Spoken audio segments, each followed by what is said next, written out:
Primeiríssimo episódio do Manas Podcast começando aqui. Tayana de Mello vos fala para trazer uma conversa, para abrir o coração e com a minha co-host aqui, Flávia Lopes. Seja bem-vinda, Flávia. Obrigada, Amanda. E aí? Muito qual a expectativa? Nervosa, lógico, mas com o coração aberto.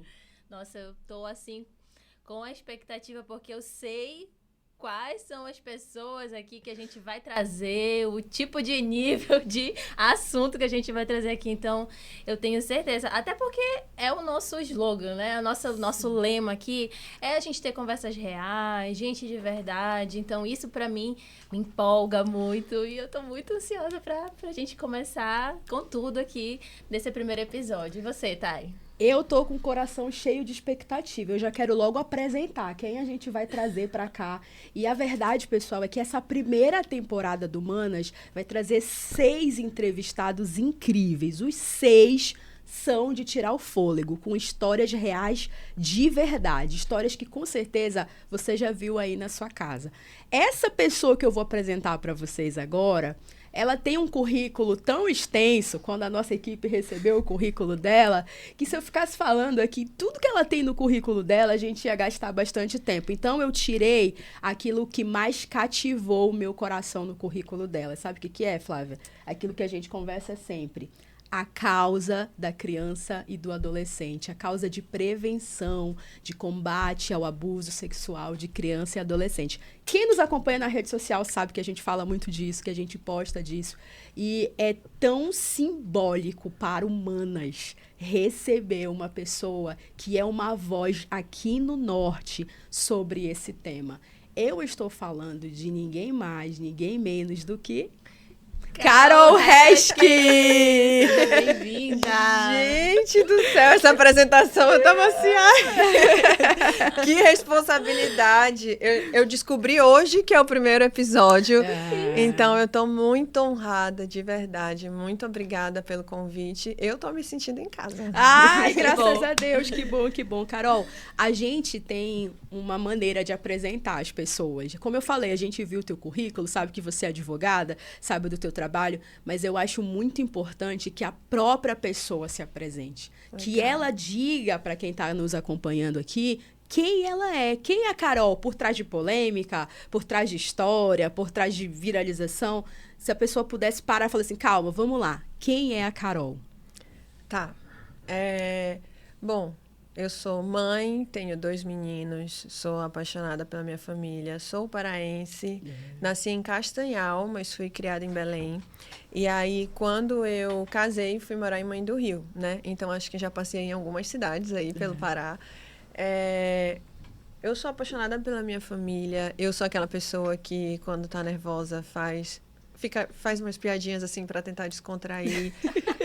Não sou de ficar emburrada por aí, geralmente eu fico muito séria. Então, se fosse falar da minha personalidade, é mais assim, sabe? Independente do que está acontecendo, eu vou levando com a barriga e vou tentando discernir as coisas. Eu não sou muito de então você é a pessoa mais baixos. Eu sou um pouco mais assim. Só que eu tento não esmorecer muito, sabe? Com as situações. Então, eu sou meio que sempre assim, sabe? Você é o lado zen dessa mesa, então. Porque você está diante de 2 coléricas. Então, então você é o lado zen dessa... Um pouco explosiva.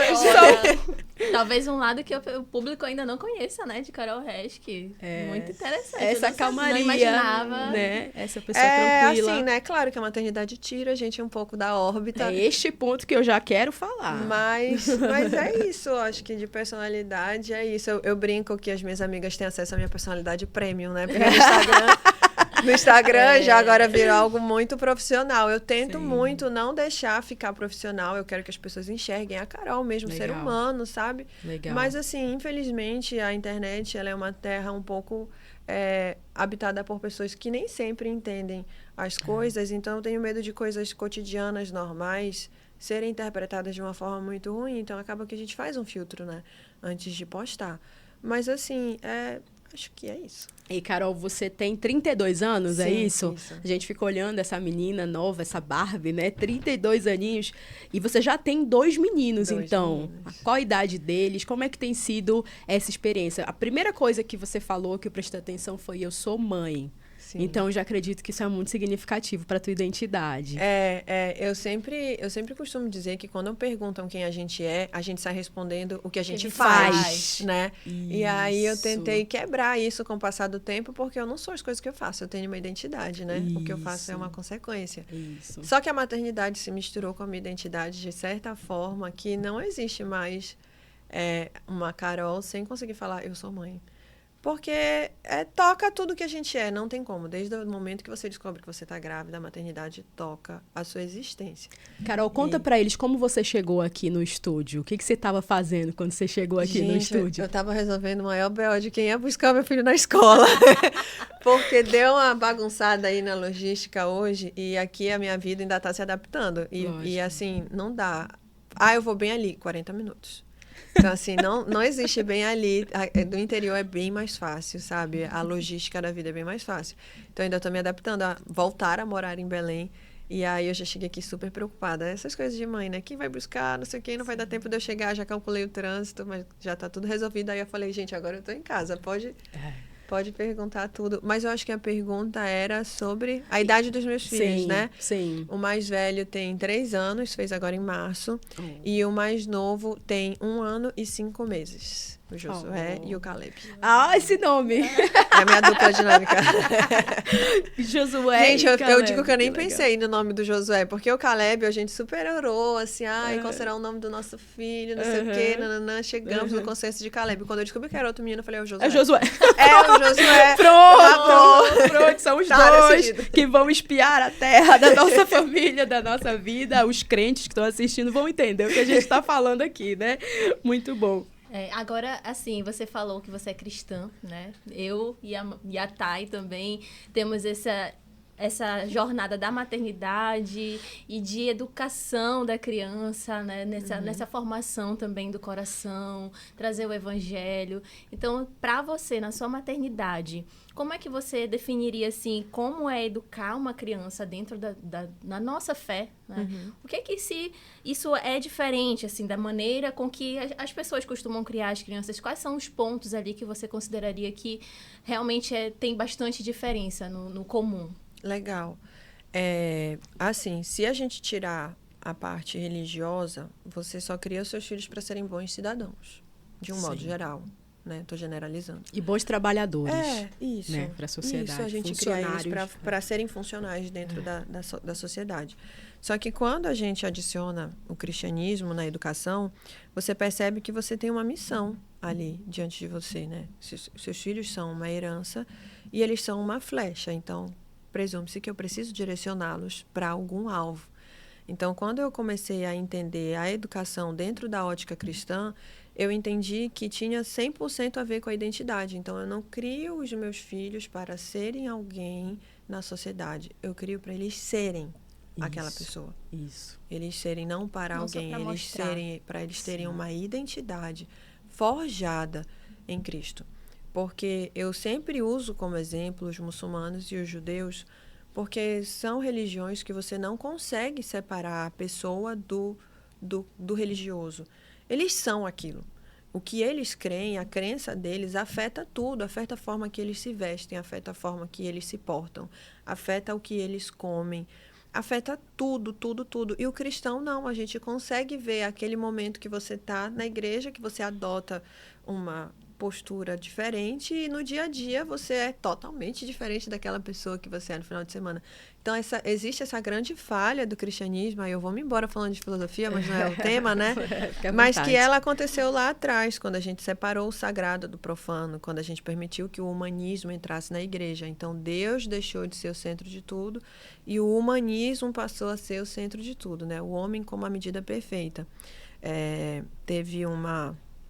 Gente, vamos falar sobre isso. Vai lá, amiga.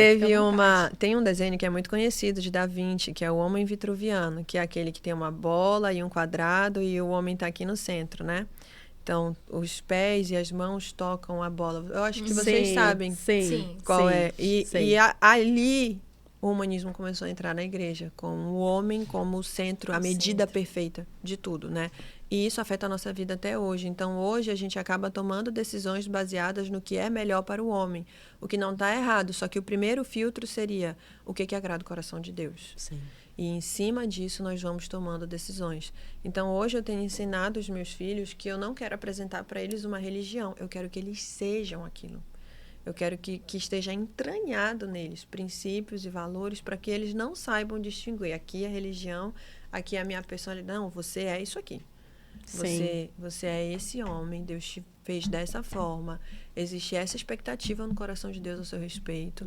E tudo ainda é muito simples, porque meus filhos são muito novos. Mas eu sei que vai chegar a hora daquelas conversas mais difíceis, daqueles pontos de inflexão, né, ali na adolescência e tudo. Por enquanto, eu ainda estou ensinando eles o básico da vida, mas eu sei que o que eu estou plantando hoje eu vou colher lá na frente, eu tenho certeza. Bom. Essa é uma formação de virtudes, né? De virtudes, sim. É uma formação que vai além da questão do ensino da matemática, do ensino do português. Eu sou professora de português, né? Então sim. Então, é uma formação que vai além. E isso, Carol, é tão precioso que você está falando, que eu sou professora de adolescentes e da educação de jovens e adultos. Então, eu recebo pessoas para alfabetizar, ensinar em idade tardia.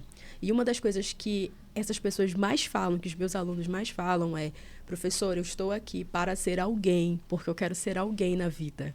E isso parte o meu coração profundamente como professora. E a primeira coisa que eu faço no primeiro dia de aula, Carol, é falar: vem cá, me conta só um pouquinho dessa história.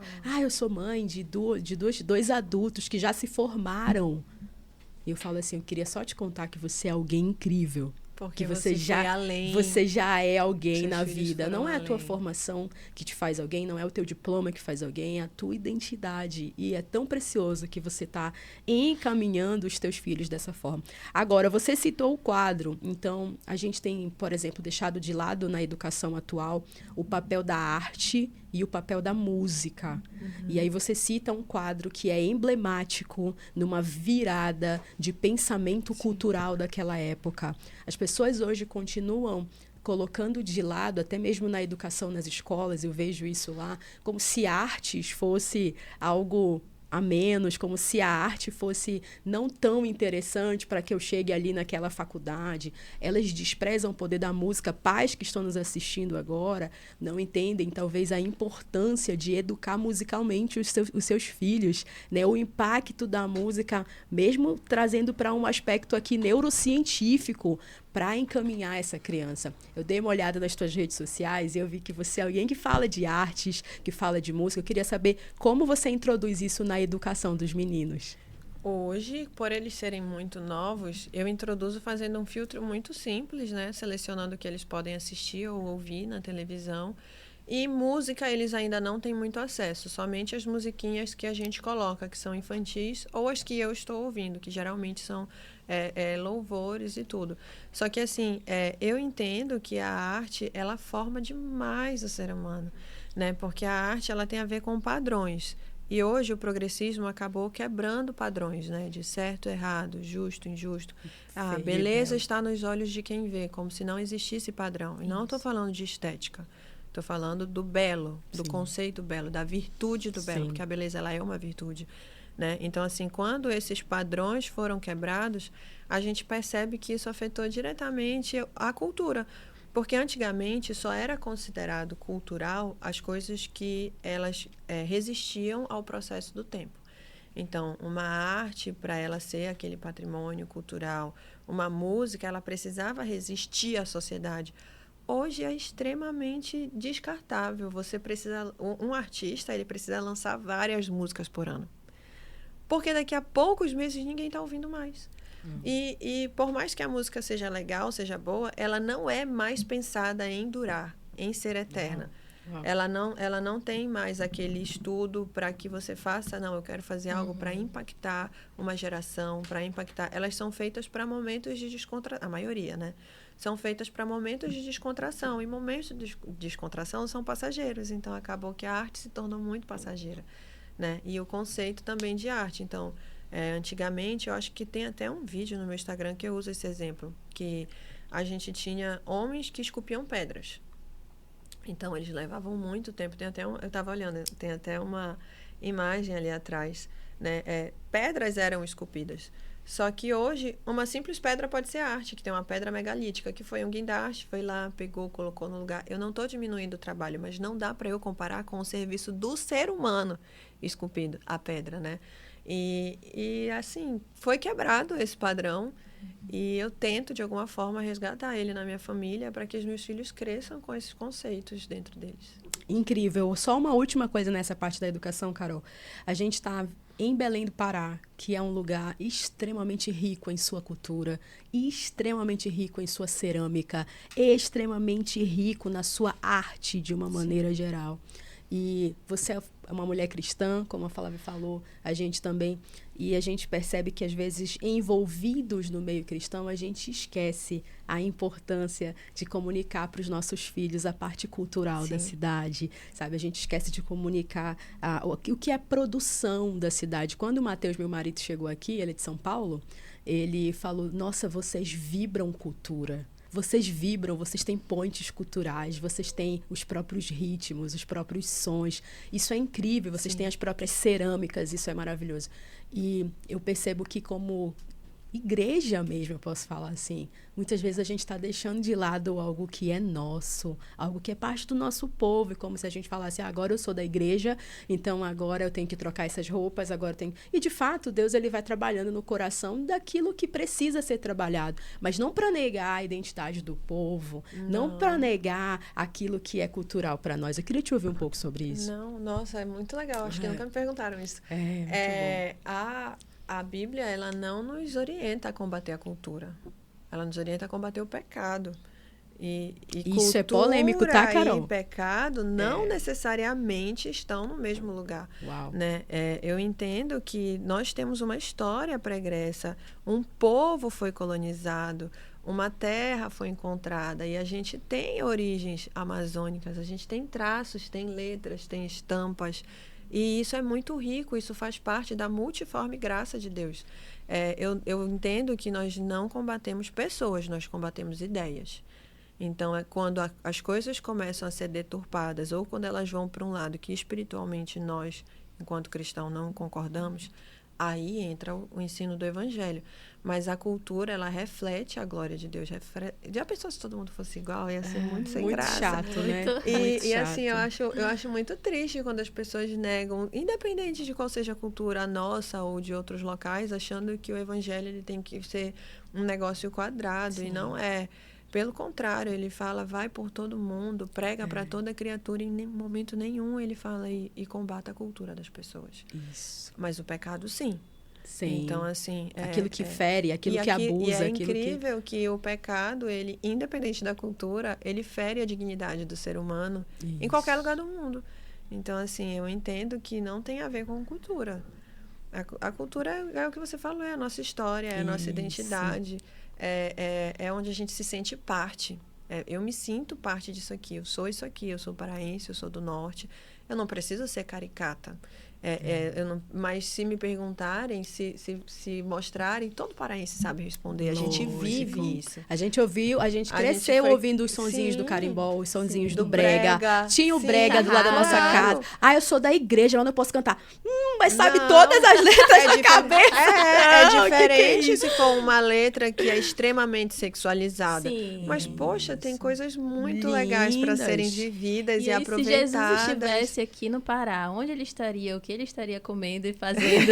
Exatamente, ele estaria ao pôr do sol. Eu vou te dizer que o nosso amor não pode morrer por causa do que você passa de difícil na vida. Sim. E eu digo que muitas das canções românticas, muitas das canções que a gente ouve assim com um olhar religioso, às vezes, talvez, e esse é um dos maiores objetivos da gente comunicar com as pessoas, Carol, é mostrar esse Jesus leve para elas. É mostrar que a gente carrega isso e que a gente também quer compartilhar com elas que Jesus nunca se fechou.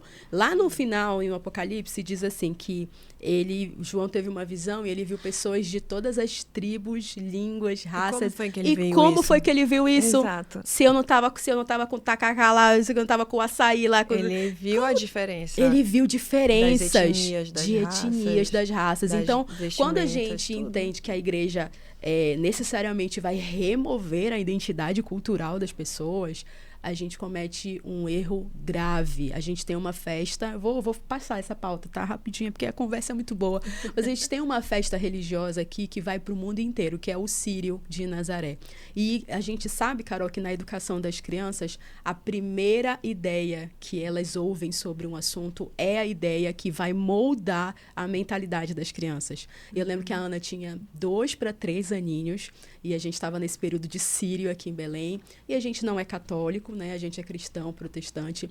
E eu falei, nossa, é a minha grande oportunidade de ser a primeira pessoa que vai apresentar o Círio para a Ana. E eu lembro que eu vi uma imagem lá no Shopping Boulevard, e aí o Matheus não entendeu nada, eu peguei a Ana e fui correndo lá mostrar para ela. Ela nunca tinha visto uma imagem, ela nunca tinha nenhuma referência sobre isso. E aquela foi a minha grande chance de mostrar para ela, sem nenhum tipo de preconceito, sem nenhum tipo de religiosidade, simplesmente explicando que faz parte da cultura das pessoas que moram aqui. Eu falei, filha, parte das pessoas... Virou um patrimônio cultural, patrimônio né? cultural, De ser uma festa lógico. E aí eu falei, cultural. filha, muitas pessoas que convivem conosco, eles são o nosso povo, eles têm uma fé diferente da nossa.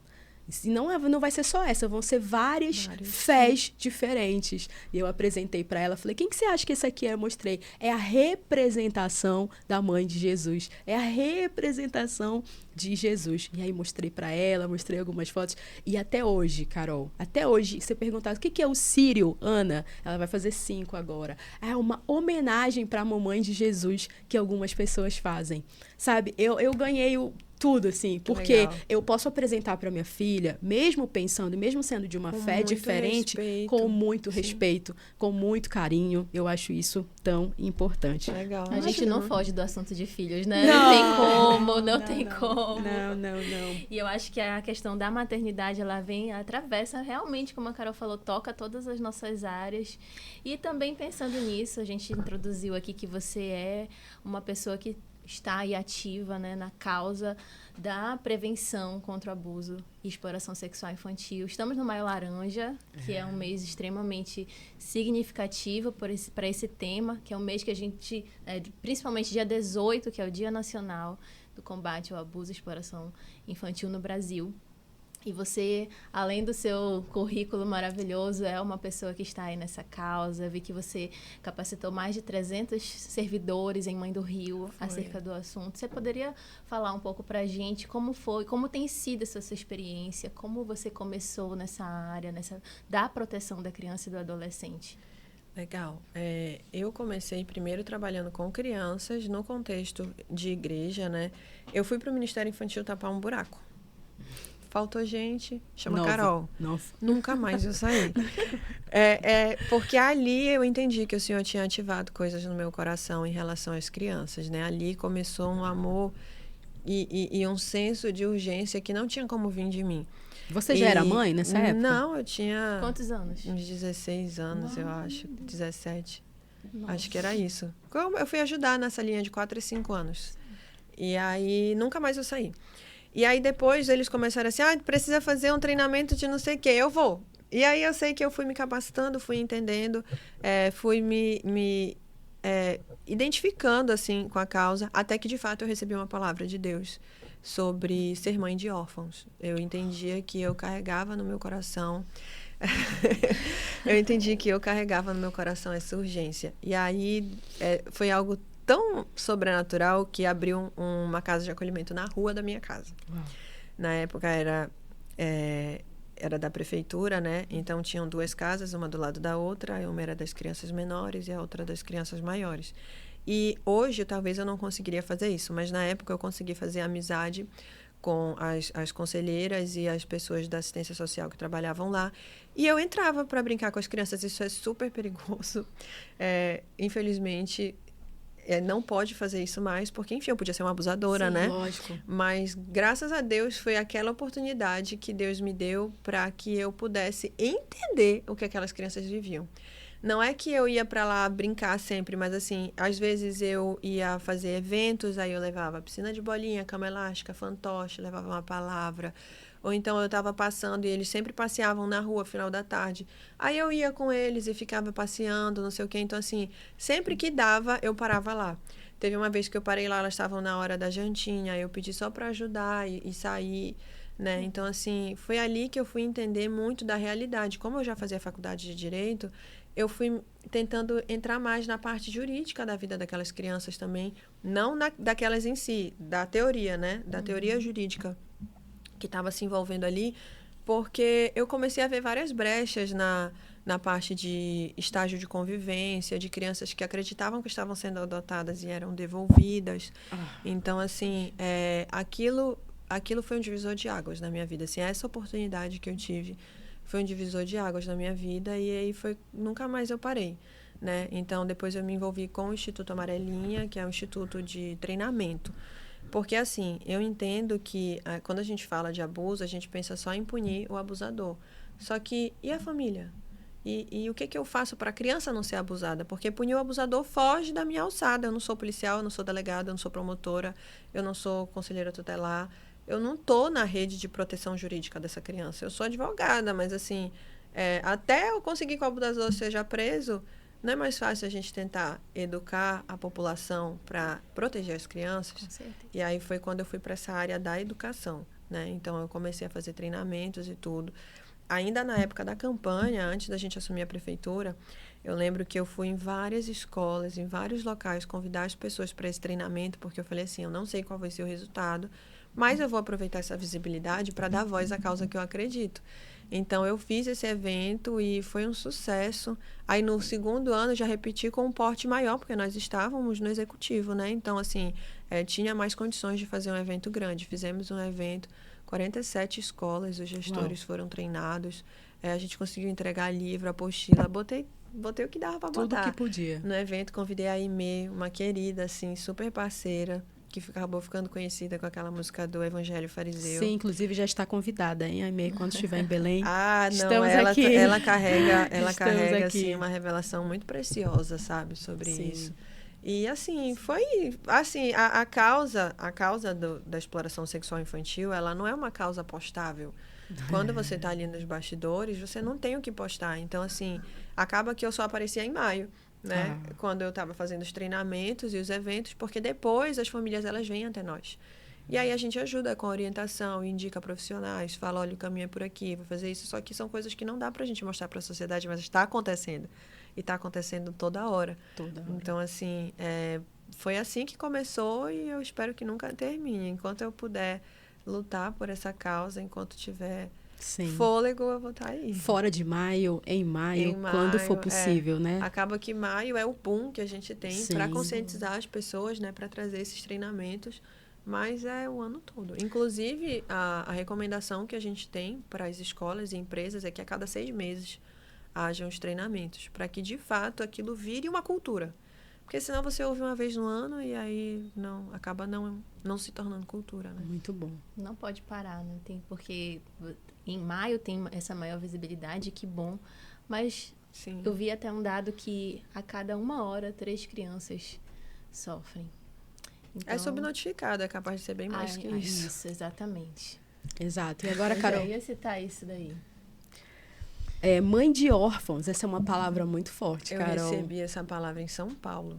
Muito na forte. Conferência Dunamis, e eu nunca esqueço. Isso tem a ver com a adoção, Carol, ou tem a ver com até além da adoção? Como você vê a adoção?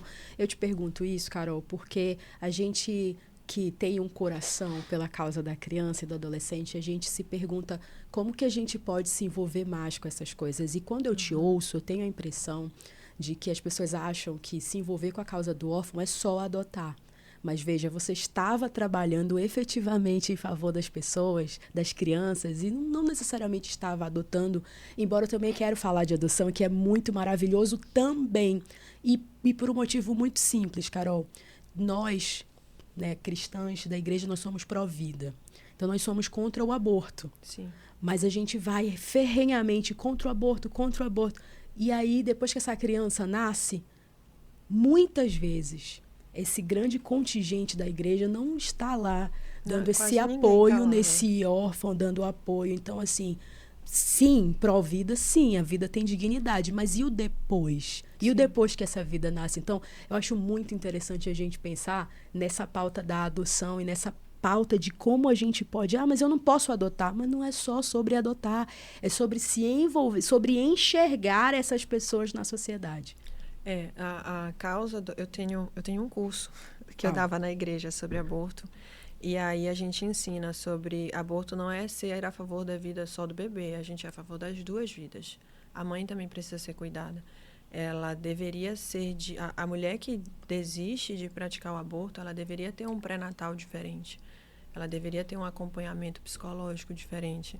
Ela deveria ter condições diferentes de gerar aquela vida indesejada por ela, né? Já que ela decidiu escolher permanecer com aquela vida. E da feita que aquela criança nasce, deveria sim ter um suporte melhor para que eu recebesse essa criança, né? E isso envolve também a esfera pública e política, claro, mas já que a gente está falando enquanto cidadãos, eu acredito que a gente precisava quebrar ainda muitos preconceitos em cima da adoção dentro da igreja.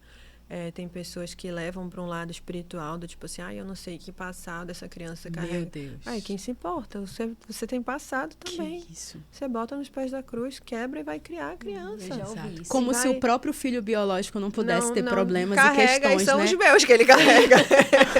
Que isso? Carrega vários problemas. Nossa. E assim, tem um preconceito absurdo em cima da adoção. Só que a gente esquece que a adoção ela é a base do cristianismo. Ou alguém é filho biológico de Deus aqui? Muito bom. Todo mundo é adotado, é a base do bom, cristianismo. Somos bom. co-autores, somos co-participantes, somos adotados por Deus. É uma filiação que não é biológica. Então, assim, existe um preconceito dentro da adoção que sei nem da onde Já te ocorreu veio. adotar, Carol? Como é isso pra você? Demais. Inclusive, teve uma criança que foi adotada no abrigo que eu ajudava, né? Eu chorei muito. Que eu tava lá, eu achei que eu ia Lá no fundo. lá no fundo, eu achei Eu achei que eu ia adotar ela. Eu não tinha a mínima condição de adotar uma criança, né? Sim. E aí depois eu falei, não, que bom, ela voltou. Na verdade, ela não foi colocada em família substituta. Eles conseguiram uma reinserção familiar, mas ela foi para um outro parente, né?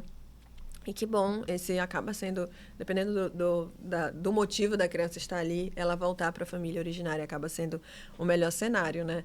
E aí, a adoção, ela sempre esteve no meu coração. Só que eu nunca tive a oportunidade, assim, de adotar. Eu queria, sim, ter meus filhos biológicos. Sempre sonhei em ser mãe biológica. Isso era algo que eu conversava muito, né, no meu casamento, na época. Só que nunca surgiu, assim, a oportunidade de agora eu vou me preparar para adotar uma criança. Eu acredito que eu não vou ter só 2 filhos, assim. Sim. Hoje não existe um contexto onde eu queira colocar outra criança na minha vida, né? Sim. Eu não me enxergo hoje com uma estrutura familiar, ok, para receber uma nova criança, e meus filhos estão muito pequenos. Mas, assim, não é algo que eu botei no mar do esquecimento, não. Tá ali na nuvem, em qualquer momento eu vou acessar. Sim, claro. E eu espero que esteja nos planos de Deus para que eu possa adotar. Eu não penso em adoção tardia, apesar de ser algo que é muito urgente, né? Sim. Você adotar crianças mais velhas. Sim. Mas eu penso em adoção, sim. Muito bom, Carol, muito bom. Isso é sensacional, porque isso quebra paradigmas, né? Do que as pessoas pensam sobre adoção. E não só sobre adoção, você falou com muita vulnerabilidade. Hoje eu não estou num contexto familiar que seria ideal para receber uma criança, né? Você está reconstruindo uma vida, você está com 2 crianças pequenas. E aí isso toca também em outra ideia das pessoas dentro das igrejas, que é a questão do divórcio. Sim. Né? Eu não sei como que está sendo para você enfrentar um divórcio sendo cristã, né, tendo visibilidade. Eu não sei lá na tua igreja, eu não sei o contexto, não só da tua igreja, mas dos cristãos ao teu redor, se está havendo algum preconceito, se está sendo difícil. Mas, assim, o fato é, Carol, quando uma mulher cristã opta pelo divórcio de maneira legítima, ainda assim existe muito preconceito. Sim. Eu queria te ouvir sobre isso. Uau. O divórcio, ele é sempre, com exceção dos casos de agressão, óbvio. Mas, com exceção da agressão, o divórcio ele sempre é a última opção. Então, eu sempre digo que o primeiro passo é tentar restaurar a sua família. Porque a gente casa para a vida toda. Sim. Nós vamos lá diante de Deus e na alegria e na doença. Aquilo não é um jargão, assim, aquilo é um juramento. Né? Então, era melhor não jurar do que jurar e quebrar. Quebrar aliança para Deus é algo muito sério. Então, assim, muitas coisas eu precisei enxergar diante de mim para entender que o casamento não era uma opção mais. Eu achei que eu fosse morrer se eu divorciasse um dia, né? Não é que eu nunca tinha pensado em divórcio. Eu acredito que todo mundo que casou em algum momento já pensou em divórcio. Todo mundo é um ser humano normal. Sim. Eu vou pegar minhas coisas, eu vou me embora. Todo mundo já pensou em divórcio em algum momento. Mas quando chega na hora de decidir, você fala assim, opa, eu acho que não é isso que eu quero, não. Carol, você já viu o livro Quando Pecadores Dizem Sim? Não. Não, ele fala que são 2 pecadores se casando e você descobre o pecador que você casou e você fala assim... o que você é também. É assim, Então, é algo bem... Eu não sei nem dizer o que é. Mas assim, a primeira opção sempre é você restaurar a sua família. Porque a gente entende que os problemas, eles vêm em razão da nossa humanidade, do nosso pecado. Então, se você coloca Cristo nesses problemas, podem ser que eles se resolvam. Sim. Né? Então, eu tentei, de alguma forma, ali encontrar a brecha do problema, a raiz do problema, e tentei resolver.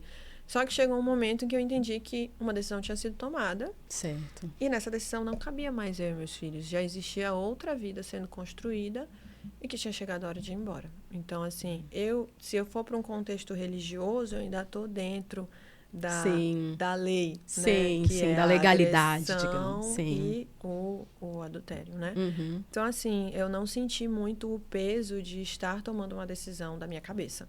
Tá. Mas a gente sente um peso, assim. Você faz cálculos para uma vida toda e, de repente, você precisa recalcular a rota. Só que é algo tão comum, os problemas que eu passei, que não é que não houve preconceito. Eu ouvi uns comentários, assim, bem desnecessários, mas, de um modo geral, a maioria das mulheres procura ajuda. E eu estou passando por isso também. E agora, o que eu faço? Olha, eu descobri tal coisa, e agora o que eu faço? Então, eu não quero perder minha família. E eu também não quero que as pessoas percam suas famílias. Eu sempre falo, eu não sou uma incentivadora do divórcio. Ele aconteceu na minha vida, foi uma fatalidade. Mas é algo bem estranho viver isso dentro de um contexto, porque tudo que eu preguei a vida toda, eu falei, e agora? Eu não vou viver. Foi um desconstruir muito profundo dentro de mim. E ontem eu ouvi uma pessoa falando a respeito disso, que passou por esse processo, e as pessoas ficavam comentando como se fosse algo que, agora o inimigo venceu, entendeu? Essas frases assim, você deveria ter orado mais. De certa forma, não é que ele me venceu. A sociedade já é caída, né? Nós já somos caídos dentro dos nossos pecados. De fato, ali eu posso dizer, se eu for levar para o lado espiritual, que o diabo venceu, porque eu travei uma guerra pela minha família. Eu me posicionei, eu entendia que eu estava lutando por algo. Só que não deu certo. E assim, não é que ele venceu, porque a gente já sabe o fim dele. Mas assim, naquele momento ali, infelizmente, Cristo não foi glorificado da forma que deveria. Mas a gente ainda consegue manter a coerência. E eu vou trazer, Carol, até uma perspectiva, assim, pela tua coragem, assim, provavelmente a gente vai entender isso só no final de tudo. Porque dentro da nossa perspectiva, pode ser, Deus não foi glorificado com um divórcio. Deus usa até o diabo se ele quiser, a gente sabe. Para a glória do próprio nome dele, sabe? A gente só vai saber no final de tudo. Gente, assim... Mas Eu acho muito engraçado a internet, que eu leio comentários, as pessoas fazendo altas conspirações sobre a minha vida passada ou futura. E eu acho isso muito interessante na internet, né? Pessoas que falam assim, no futuro vai acontecer isso, não sei o que vai acontecer aquilo. E eu acho legal, né? Eu fico olhando, mas assim, existe sim um padrão a ser vivido, porém... A glória de Deus, ela é com a nossa vida, com altos e baixos, com erros e acertos. Então, acho que é uma questão sobre a gente aprender a permanecer em Cristo, porque ninguém está imune a problema, doença, erro. Ninguém está imune. Nós somos pessoas normais, todo mundo acorda, tem dia que acorda no horário, tem dia que acorda atrasado, tem dia que acorda bem, tem dia que acorda doente. Tem dia que acorda amando todo mundo, tem dia que acorda não querendo ver ninguém na sua frente. Então, assim, é uma vida normal, onde você opta colocar Cristo nela. Isso. E sabe por que eu acho que muita gente não consegue ler a Bíblia, Carol?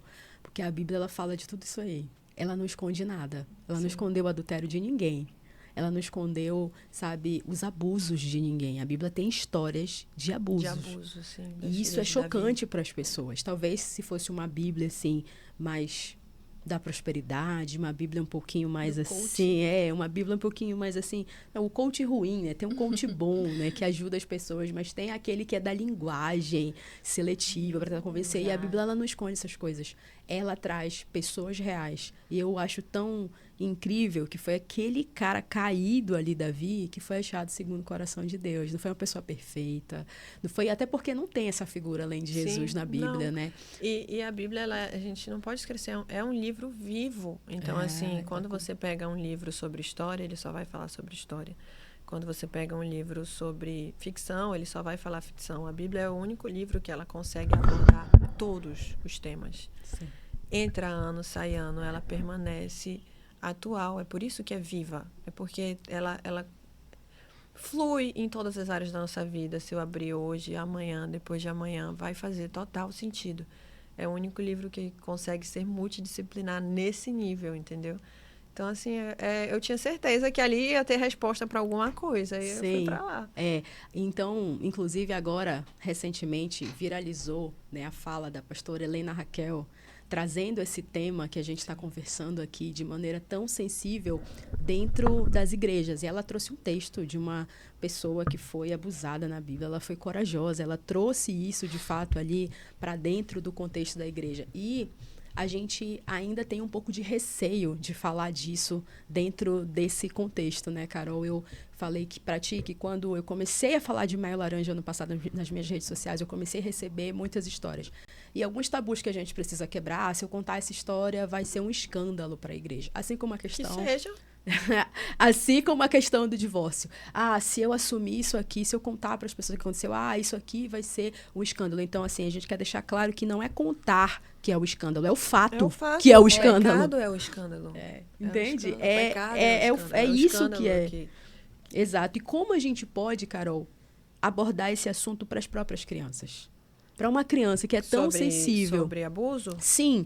Como eu posso conversar com a minha filhinha? Como você pode conversar com o teu filho? Como quem está assistindo a gente pode, de maneira simples, começar esse diálogo e instruir? Porque a gente vem de uma geração que não falava sobre esse tipo de assunto conosco. Da garrafa. Isso, exatamente. Que falar de sexualidade nem na fase adulta. Então, hoje a gente vê essa necessidade de instruir a criança. Como a gente pode fazer isso? O primeiro ponto é ensinar sobre partes íntimas e intimidade. Então, os meus filhos já crescem sabendo que as partes íntimas é o lugar onde o biquíni ou a sunga cobrem e a boquinha. Então, nesses lugares, ninguém pode brincar, ninguém pode tocar. Inclusive, quando nós vamos limpar os nossos filhos, a gente comunica que está limpando. Não porque eles precisam de uma explicação, mas porque eles não sabem o que é intimidade. Então, eu ensino ele que eu estou tocando porque ele está sujo. Filho, a mamãe vai te limpar. Você fez xixi, você fez cocô.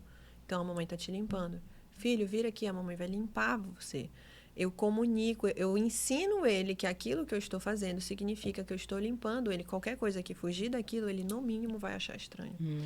Então, o primeiro ponto é ensinar sobre o próprio corpinho dele. Você é mãe de menina. O menino é mais fácil, ele enxerga o órgão dele. A menina não enxerga, ela não sabe que tem um buraquinho lá, é você que vai contar. Então, assim, a gente ensina, se você tem um buraquinho aqui, sai o seu xixi, ninguém pode pegar, ninguém pode colocar nada aqui dentro. Quando ela crescer, ela vai entender o que é relação sexual. Até lá, ela só sabe o que é a intimidade dela. A intimidade dela é o corpinho dela. Existe um tabu da gente achar que a educação sexual é ensinar as crianças a fazer sexo, e não é. Educação sexual é você ensinar as crianças sobre partes íntimas, sobre privacidade, sobre intimidade. Lá na frente, quando ela tiver idade, ela vai aprender sobre DST, sobre relação, sobre coisas que ela vai enfrentar no mundo com a idade delas, lá na frente. Agora, na infância, a gente protege a pureza das crianças através da educação sexual.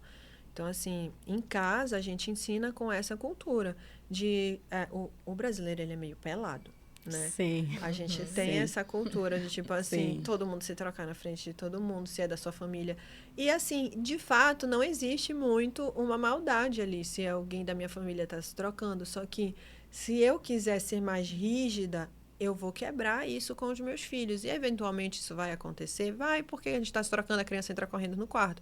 Mas, de um modo geral, a gente tem que proteger a intimidade dos nossos filhos na hora do banho, na hora de se trocar, para que exista pudor, porque eles não nascem com isso. Então, a forma que os pais conseguem ensinar os seus filhos é dessa forma, ensinando sobre o corpinho, ensinando sobre o contexto familiar, ensinando que não é um lugar que possa brincar, ensinando para que serve.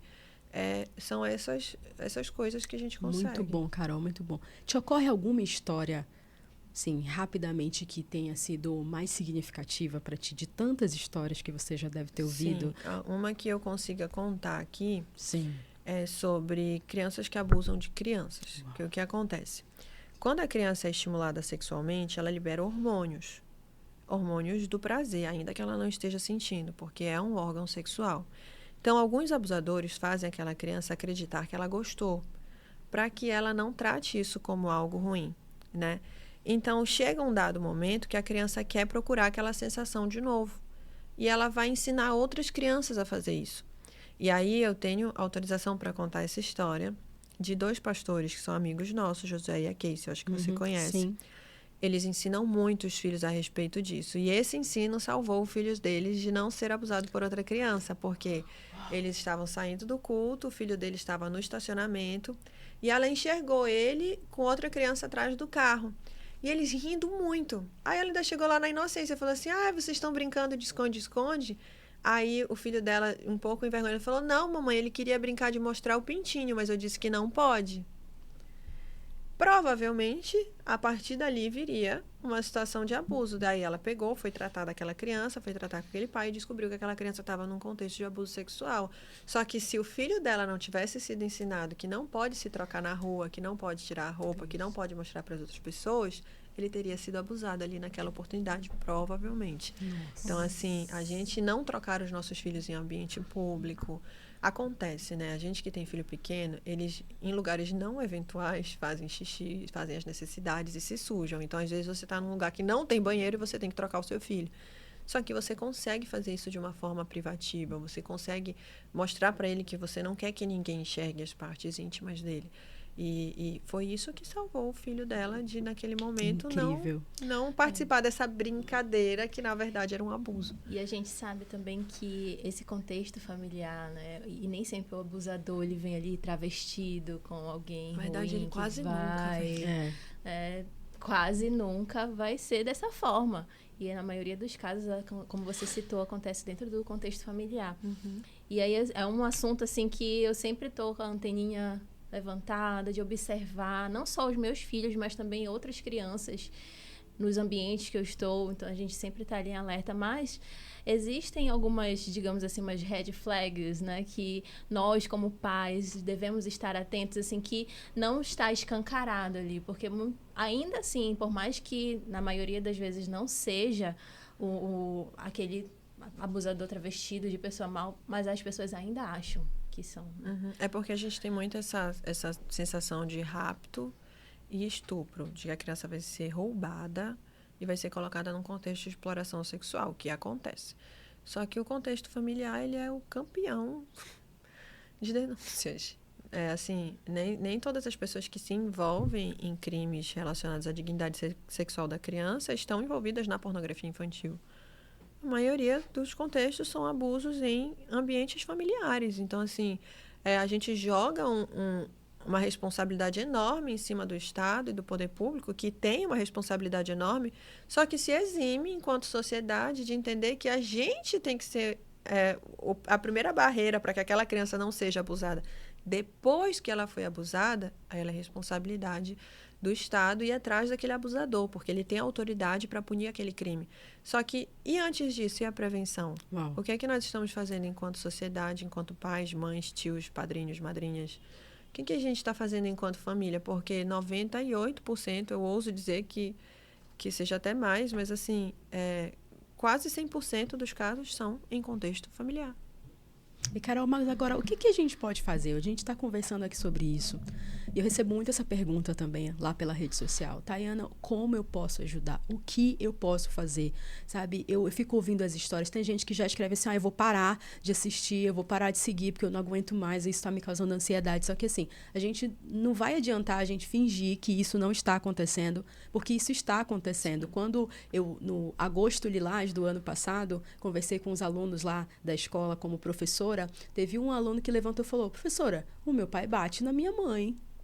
Quando você começa a capacitar e educar as crianças, né, e aí mostrar para elas o que elas podem fazer, elas já sabem fazer uma ligação, apesar do medo, apesar da imaturidade delas. Então, assim, Carol, minha pergunta ela é bem prática agora. E eu sei também que, embora não seja a nossa pauta, a gente nem colocou isso na pauta, que você está vindo para servir na política, a gente sabe que tem meios de como fazer, né, algumas coisas mais efetivas pelas crianças. Eu quero entender para quem é o cidadão comum. Quem está assistindo a gente está falando assim, cara, eu sou só uma mãe que quero cuidar dos meus filhos e, se possível, eu quero ajudar ao meu redor outras crianças. Como eu faço isso? Eu só sou uma professora, uma nutricionista. Eu só queria poder ajudar em alguma coisa. O que eu faço? O que a gente pode dizer para essas pessoas, Carol? Bom, na verdade, se todo mundo tivesse essa urgência, as taxas de abuso seriam mínimas.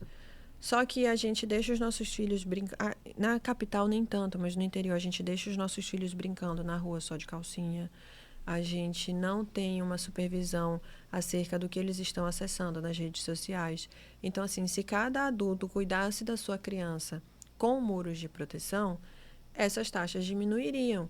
Por exemplo, se todos tivessem a urgência de pedir certidão de antecedentes criminais antes de contratar pessoas que vão trabalhar com crianças, já ajudaria. Não é crime.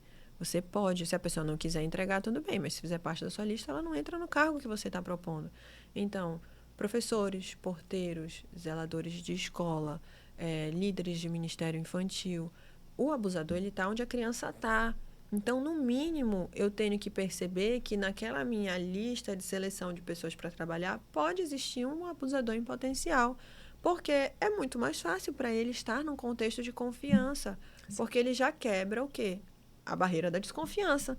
Então, assim, se eu acho que a pessoa, porque está no Ministério Infantil, não abusa de criança, e aí ela ama a criança, o abusador ama a criança. É por isso que ele vai estar onde as crianças estão. Então, enquanto cidadãos comuns, a gente precisa o quê? Aprender a usar todos os recursos disponíveis para proteger as minhas crianças. O seu filho vai dormir, ele não vai dormir com o celular. O celular vai dormir com você. O tablet vai dormir com você. Porque aquela criança pode ser acessada por conteúdos pornográficos ou por alguém lá nas redes sociais que a gente não sabe o que ela vai fazer de madrugada com aquele celular. Então, até enquanto ela não tem esse discernimento, o celular e o tablet dormem no quarto dos responsáveis. Se possível, a criança vai ficar assistindo a televisão da sala, que todo mundo está passando, está vendo o que ela está assistindo. Então, assim, são coisas que parecem pequenas, mas que salvam muitas crianças. Eu estou rodando aí vários locais fazendo treinamento e eu sempre conto de uma história que eu estava em casa, meu filho assistindo a televisão na sala, e quando eu vi era um desenho onde imitava aqueles vídeos do YouTube que imita videogame, que imita como se fosse uma cena de videogame. E aí tinha o Hulk, o Homem-Aranha, outros super-heróis, e eles sempre se jogavam da janela. E caíam ou no chão ou na água. Aí eu olhei a primeira, porque eu pensei que fosse tipo o Super Mario, né? Que vai pulando e morre. Só que sempre eles se jogavam, eles não caíam, eles não estavam em combate. Eu falei, gente, isso é incentivo ao suicídio. É o Homem-Aranha, meu filho gosta do Homem-Aranha. Se o Homem-Aranha está se jogando pela janela, a criança vai fazer o quê? Vai se jogar também? E eu falei, filho, você não pode assistir isso. Por quê, mamãe? Ele já começou a argumentar, sim, né? Sim. Aí fui, bloqueei o desenho e tudo. Então, assim, é um detalhe.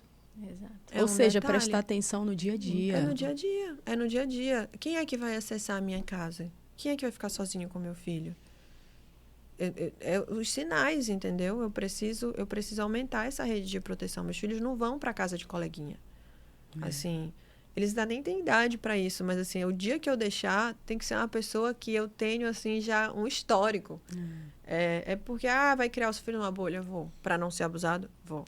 É isso. Vou. Ele vai conviver com várias pessoas de outra forma, ele vai ser muito feliz e ele não vai ser abusado em nome de Jesus. No que depender de nós, Sim. né? No que depender da gente fazer todo o possível. E se a gente tivesse, Carol, esse olhar que você falou, se todo mundo que tá nos ouvindo dizendo como eu posso ajudar, a primeira coisa, já tivesse uma mentalidade de proteção, já faria a diferença. Agora, tem institutos que treinam, né? Você falou que faz Instituto parte do Amarelinha, eu também tenho conexão com o pessoal do Instituto Basta. Então, tem institutos que treinam. E aí, você falou que você está indo em alguns lugares. Se alguém que está assistindo a gente quiser te contactar, né, não só em maio, o ano inteiro, para falar dessa proteção, é possível isso? Como que é? Sim, tem um e-mail na minha bio do Instagram. Aí é só colocar lá o convite, né? Sim. E aí a gente alinha horário, local, data. Muito bom. Mas é assim. Muito bom, muito bom. Eu queria só, antes de fechar essa pauta do Maio Laranja, trazer algo muito importante, Carol. A gente vê muito partidarismo quando o assunto é prevenção de criança e adolescente. Sim. Então, a depender de como essa narrativa chega, as pessoas começam a se atacar na rede social. Ah, isso aqui é esquerda, isso aqui é direita. E a gente precisa entender algo. Existem assuntos na sociedade que não tem lado político, sim, que não é nem esquerda nem direita. De alguma maneira, você já percebeu aí na tua caminhada que isso prejudicou o trabalho, que a pessoa estava pensando muito mais na questão de engajamento político, de imagem? Com certeza deve existir gente que quer usar a causa para se promover, quando na verdade a gente está falando aqui de um problema seríssimo da sociedade. Como a gente pode ajudar as pessoas que estão nos assistindo, independente de, eu sou da esquerda, eu sou de direita? Cara, não importa. Como a gente pode pensar um pouquinho sobre isso? Não importa, é porque a ideologia, ela polariza, né? Então, assim, existe a polarização da esquerda e da direita. Existem ideologias que acompanham essa polarização a respeito de como você deve criar os seus filhos, a respeito de como você deve ensinar determinados temas. Mas quando a gente trata de dignidade, tanto a esquerda quanto a direita são seres humanos que estão em busca de dignidade. Apesar de ideias conflitantes, a causa do abuso, da agressão, da dignidade do ser humano, ela deveria ser uma bandeira levantada de forma igualitária, né? Não deveria ter uma ideologia por cima. E aí o problema é que o que a ideologia faz? A depender de quem está falando, você silencia o portador daquela voz por um preconceito seu, um conceito prévio seu, de que aquela pessoa não tem capacidade de estar falando sobre o tema porque ela tem uma bandeira diferente da sua. Só que não tem problema que pessoas... Na verdade, o certo, né, é que pessoas de todos os lados e esferas políticas, se todas fizessem isso e defendessem as crianças, a gente já teria acessado resultados monstruosos. Só que o problema é que, primeiro, é uma causa que não vende, porque você não pode mostrar. É uma causa que é muito sensível, então, de fato, tem pessoas que não têm estômago, né, para lidar com isso. E aí tem o preconceito, né, de pessoas que colocam a política acima, né, ideologias políticas acima de algo que é tão precioso. Então, é polarizado, sim, e aí a gente tem que quebrar essa consciência. Principalmente nessa da educação sexual. Acho que o que polarizou muito também a parte do abuso foi a educação sexual em si, de acharem que tem a ver com ensinar crianças a fazer sexo. Não, isso de fato foi um problema que aconteceu e a gente tem que consertar e colocar na idade correta. As crianças precisam ouvir dos pais, da escola, elas precisam ouvir sobre a relação sexual em si, só que isso é lá na frente. A defesa da primeira infância, ela tem que ser uma causa de todas as bandeiras. Agora, identifiquei uma situação de alguma criança próxima ou no contexto familiar. Qual o primeiro passo que eu tenho que fazer? Ou eu tô suspeitando, né, Flávia? Eu tô suspeitando de algo. Aqui. Eu tô vendo uma pessoa que tá me dando algum sinal, né? Eu lembrei agora, tu falaste isso. Tava na natação com a minha filha e eu vi uma babá sendo muito agressiva com a criança. Eu fui lá e falei com o pai dela. Sim. Na semana seguinte, ele me procurou e agradeceu. Eu falei assim, obrigado por ter me falado. Eu fui investigar e olhar as câmeras. Ela estava agredindo os meus filhos. Meu Deus. E ele emocionado, falando assim, você me parou na natação e falou aquilo, muito obrigado. O cara emocionado falando comigo. É o que você acabou de falar. Se todo mundo começar a olhar para a criança do lado com olhares atentos, vai ser diferente. Mas você estava perguntando. Perceber. O que a gente pode O que a fazer? gente pode Qual é o primeiro fazer passo? se a gente Sim, percebe em alguma casos situação? mais comuns, igual o seu, procurar o responsável, alguém da família, em casos onde ainda está tudo muito distante, né, da realidade, falar, olha, eu achei essa situação aqui estranha, se der para vocês acompanharem e tudo, porque talvez aquela criança vá embora e eu nunca mais vou encontrar com ela, né?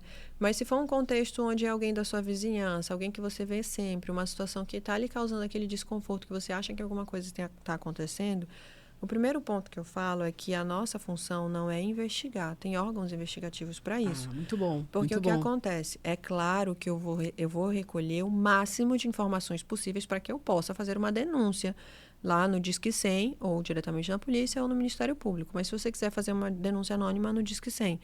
Porque às vezes a gente quer investigar antes de denunciar. E você acaba fazendo a criança revisitar o local do crime. Tem gente que quer entrevistar a criança, constrange a criança, leva ela para um contexto, quando forem perguntar de novo, ela já vai tentar sair da pergunta, porque dói. Então, às vezes, eu impeço um psicólogo, uma pessoa que esteja ali à disposição do poder público para fazer, de fato, a investigação e eu já atrapalhei, né? Ou então eu tornei público.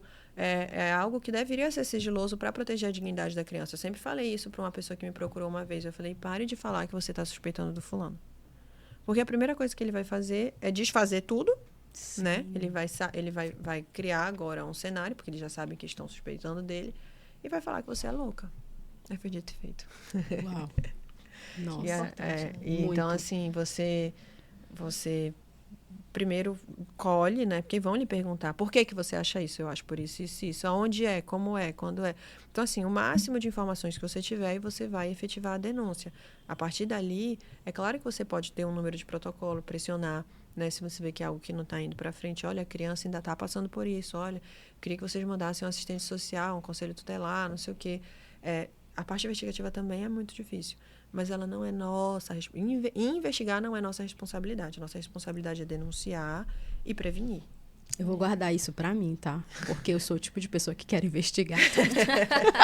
Então eu tô aqui aprendendo com a Carol. Não, mas gente. observar é diferente. Sim, observar de investigar. É diferente de investigar. Eu não vou chegar com aquela criança e vou falar assim, oi, você já foi abusada. Não. Porque acontece, né? Mas assim, a criança, ela dá sinais. A criança nem sabe dizer, às vezes, que ela foi abusada. Às vezes ela fala assim, vai sempre ser professora. Nossa, o fulano gosta de uns carinhos que eu não gosto. Nossa, o fulano é muito carinhoso, né? Ou então, não sei quem quer passear comigo e eu não quero ir. Então, assim, você tem que ficar atento aos sinais. A criança às vezes não sabe dizer, não eu sabe fui falar. abusada. Então, pronto, a gente está assim caminhando para o fim da nossa conversa e eu quero, então, aproveitar esses minutos finais com você para falar assim, se eu pudesse falar 2 ou 3 coisas para os pais e educadores, pessoas que têm criança ao seu redor, de como eles poderiam conversar, abordar, porque eu creio, Carol, que essa é uma conversa que tem que estar presente nas mesas. Sim. É uma conversa que ela é indigesta, sem sombra de dúvida, mas é necessário que a gente comece a conversar com as crianças. Só que não é fácil, a gente precisa saber como fazer isso. Então, a gente já falou aqui de você se procurar algum instituto, a gente citou 2 institutos aqui nesse podcast, o Amarelinha e o Basta, e se você entrar lá, eles oferecem treinamentos online, eles têm PDFs, todo mundo deveria se envolver com isso. Mas vamos lá, alguém que está assistindo esse podcast chegou aqui até o final, está falando assim, eu não sei nem como conversar, nem como tocar, às vezes perguntar como foi o dia na escola, às vezes aquela conversa de final sabe, e aí filho, como foi essa escola hoje? Teve alguma coisa, sabe? Eu tenho até algumas ideias de como eu já faço na minha casa, mas eu não vou falar porque eu quero ouvir, eu estou aprendendo de fato aqui com você, o que a gente poderia falar para os pais que querem aprender a desenvolver essa conversa. Ou, assim, educadores, professores, enfim, pessoas que lidam com crianças, como que eles poderiam, que dicas, o que eles podem falar nesse sentido? Assim, a gente precisa aprender a acessar o coração dos nossos filhos, né? Algo que eu sempre falo no treinamento de pais. O seu filho precisa saber que falar a verdade não deixa ele em apuros. Falar a verdade para você. Muito bom. Né? Então, eu preciso ser a pessoa de confiança dos meus filhos. Ponto 1. Se você não tiver a confiança do seu filho, ele não vai correr para você quando alguma coisa acontecer. Então, assim, o meu filho fez uma tolice. Filho, obrigada porque você me contou e eu vou lhe corrigir. Porque isso é errado, não sei o quê, não, mas eu tento de alguma forma. É sempre assim? Não, mas eu tento, de um modo geral, mostrar para os meus filhos que, ainda que ele seja corrigido, a melhor opção é me falar a verdade. Porque eu vou acolher, eu vou corrigir, eu vou apontar o caminho certo, ou eu vou defender, né? Eu tenho 2 filhos, de vez em quando eles, né, se agridem. Eu sei bem como é. Eu tenho 2 meninos também. Então, assim, e o mais novo, meu filho, aprendeu a se defender num grau. Tá um negócio puxado lá em casa. Hoje eles estavam se fazendo carinho na cama. Eu até filmei, porque é uma cena assim, meu Deus, eles estão se raro. E aí, assim, então, primeiro você aprende a acessar o coração dos seus filhos e a se tornar o adulto de confiança. Feito isso, aí sim eu consigo acessar as informações difíceis, porque o meu filho, ele vai achar que quando algo de ruim acontecer, eu não posso saber se eu não for o adulto de confiança. E o abusador, ele faz isso. O abusador, ele faz a criança achar que é normal, ou ele ameaça ela, ele silencia ela de alguma forma. Se você contar para fulano, ciclano, eu vou lhe matar. Eu vou matar o seu irmão. Eu vou postar um vídeo seu nas redes sociais. Então, assim, o abusador, ele tenta silenciar a criança. Primeiro ponto você nunca vai estar em apuros por me falar a verdade. Nunca. Muito bom. E aí é essa conexão que faz a gente acessar o coração dos nossos filhos. Depois disso, a gente ensina carinho bom, toque estranho. O que é o carinho bom? Carinho que a mamãe faz em você, o carinho que não é nas suas partes íntimas, que deixa o seu coração feliz. O que é o toque estranho? O toque estranho, ele pede segredo. É o carinho que você não quer contar para ninguém, que deixa o seu coraçãozinho triste. Então, quando a criança ela tem acesso a essas linguagens, aí ela pode lhe falar se alguém fez um carinho ruim nela, um carinho estranho. Vou perguntar, então, nesse tema algo polêmico. Beijar a boca dos filhos. A gente sabe que cada pai, aí eu não quero entrar muito, mas a gente está falando de prevenção. A gente está falando de não confundir a cabeça dessas crianças. Então, Carol, eu vou entrar num ponto polêmico aqui. Beijar ou não beijar a boca dos filhos pode, de alguma maneira, confundir um pouquinho a cabecinha deles? Pode, é porque, assim, as pessoas que são a favor, elas se sentem ofendidas, mas elas tiram elas mesmas como base. Sim. É claro que eu não quero abusar do meu filho, é claro que eu não quero causar nada no meu filho, mas a maldade, ela não está no seu coração. Então, quando eu falo da prevenção, eu não estou prevenindo meus filhos de mim. Eu estou prevenindo meu filho dos outros, e para isso eu preciso acessar padrões. Não custa nada você não beijar os seus filhos na boca. É puro? Não tem maldade. Não tem um desejo sexual por trás, mas não tem do meu lado. Do lado do abusador vai ter. E se a criança achar que o beijo na boca é tão normal quanto o beijo na bochecha, ela não vai lhe contar o dia que um adulto der um beijo na boca dela. Então, assim, não é que não pode porque isso. Não, o problema não é entre o pai e o filho, entre a mãe e o filho. Num modo geral, não tem maldade aqui. Só que a gente não vive num mundo sem maldade. Então, assim, eu não beijo na boca dos meus filhos, eu não deixo os meus filhos beijarem na minha boca. Às vezes chega um avô e uma avó querendo mexer de uma maneira diferente. Eu explico que não pode, mas não é por causa de você que não pode. Não pode por causa dos outros. A mensagem que passa. E não é algo... E assim, gente, por favor, a criança precisa disso para ser feliz, para viver, para se sentir amada? Não, então vamos evitar. Né? Tem N formas de eu acessar, de eu fazer carinho, de eu fazer o meu filho se sentir amado. É um comportamento que não custa nada. Então, eu sou totalmente contra beijar os filhos na boca. Carol, muito bom essa conversa. Eu tenho certeza que isso aqui vai ajudar muitos pais, até adolescentes que me acompanham aí na rede social vão ouvir, crianças, pessoas. Então, assim, a gente está muito grata a você por aceitar o nosso convite. A gente quer finalizar pedindo para você falar um pouquinho do teu futuro, do que você está pensando para 2026, 2027, para quem te acompanha. A gente quer te dar esses minutinhos finais também para falar um pouquinho sobre isso.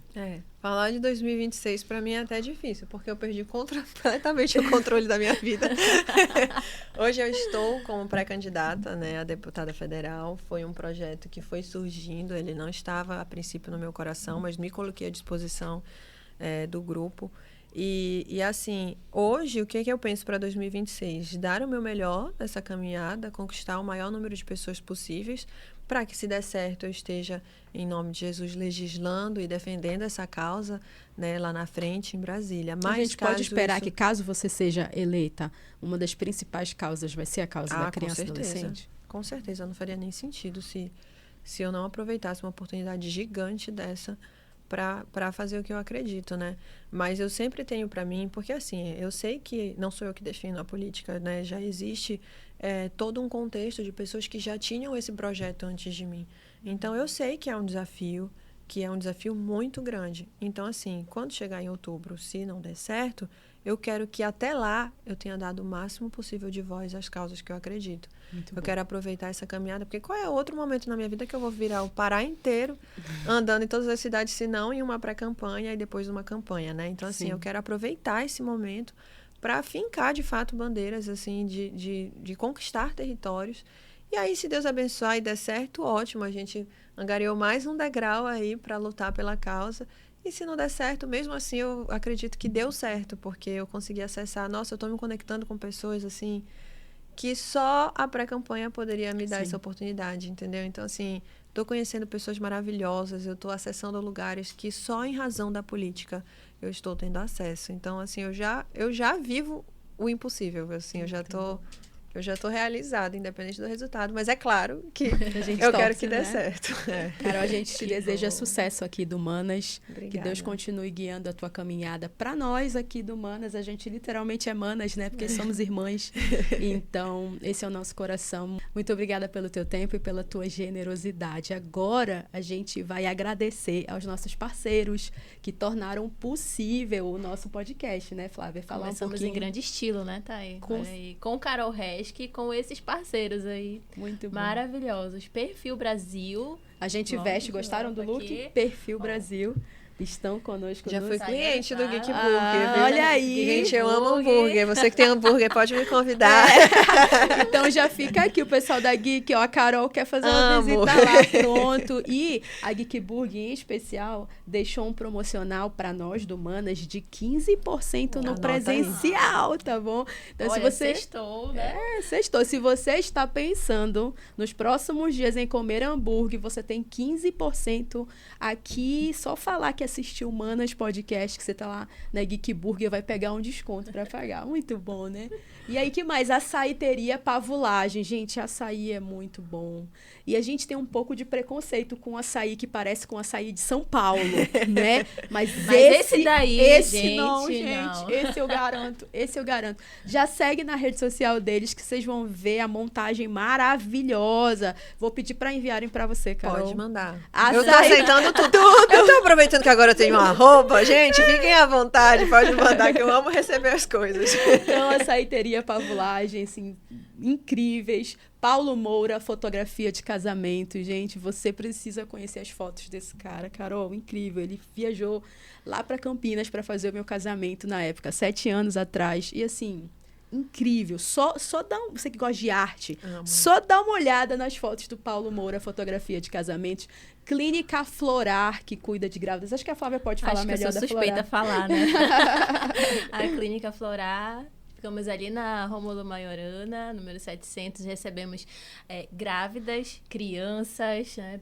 Principalmente no período da maternidade, com cuidado nutricional, cuidado psicológico. Temos também agora consultora de amamentação, temos também nutricionista esportiva. Então, segue a gente lá no nosso Instagram também. E é completamente diferente, né, Flávia? Você passar por uma gestação com uma equipe que te acompanha. Eu posso falar isso porque, pela graça de Deus, eu tive essa oportunidade. Então, assim, para mim foi incrível ter uma equipe, ter um acompanhamento. Então, assim, toda a nossa torcida para a Clínica Florar, para que muitas grávidas possam conhecer esse trabalho maravilhoso. E também agradecer a Rafaela Confeitaria. Quem não gosta de um docinho? Mulheres amam docinho. A Carol já falando assim, qualquer coisa eu tô aqui, tá bom? Rafaela Confeitaria, os melhores doces e bolos da cidade. E, não menos importante, nosso último querido parceiro, João Cláudio Barbearia. Matheus só corta no João Cláudio. Matheus é meu marido, pra quem não conhece, tá? Mas Matheus mudou pra Belém, vai fazer 7 anos, em outubro.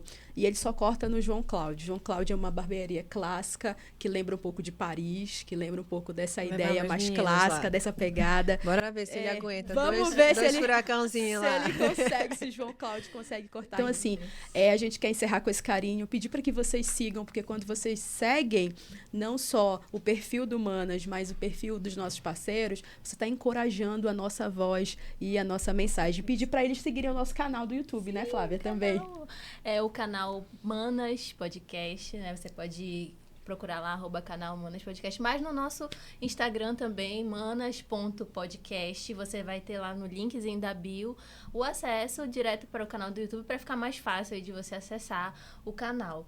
E é isso, a gente te aguarda lá para acompanhar os nossos próximos episódios que vão ser, olha, começamos em grande estilo, mas vamos continuar em grande estilo. Não vai deixar a peteca Não, cair. a próxima pessoa é muito polêmica. Se você acha que a gente já começou com polêmica, a próxima pessoa... Vamos dar um spoiler? Ela vai corrigir o nosso português aqui em público, tá bom? E Ai, olha meu que Deus, eu ela... não vou saber. Ela vai corrigir o nosso português aqui, gente. Até a próxima. Foi um prazer estar com vocês.